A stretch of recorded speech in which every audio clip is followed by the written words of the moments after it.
দীর্ঘ ছুটির ফাঁদে পড়া রাজধানী, কিন্তু এই শহরে আনাচে কানাচে উৎসবের আমেজ।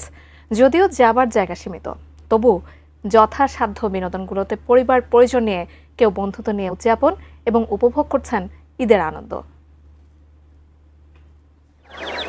উৎসবের দিনগুলোতে ছুটি মানেই রাজধানী জুড়ে অন্যরকম ছবি। প্রধান সড়ক থেকে শুরু করে ফাঁকা অলিগলি।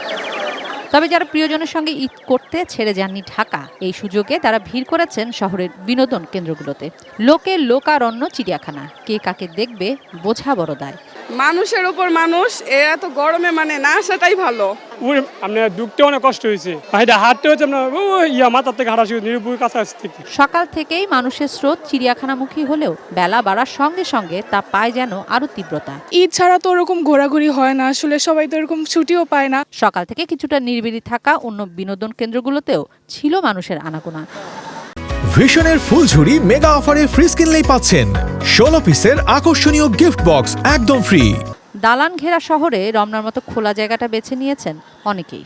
একটু আরও পার্কের প্রয়োজন আছে, যেমন আপনি দেখেন হাতিরঝিল কোনো বিনোদন কেন্দ্র নয়, শুধু ঘোরার জায়গা। ওখানে আপনি যদি যান দেখতে পারবেন যে শুধু মানুষ আর মানুষ। এখানে আরো যদি জায়গা তারা বাড়াইতে পারে, যদি বিভিন্ন জায়গায় শিশুদের জন্য একটু বাড়তি কোনো বিনোদন রাখা হয়, অবশ্যই ভালো হবে। বুলবুলির মিষ্টি গলা, তাই তো সবাই ছুটি আছে চন্দনাবু মনে মনে। কিশোর জাহান, এটিএন নিউজ, ঢাকা।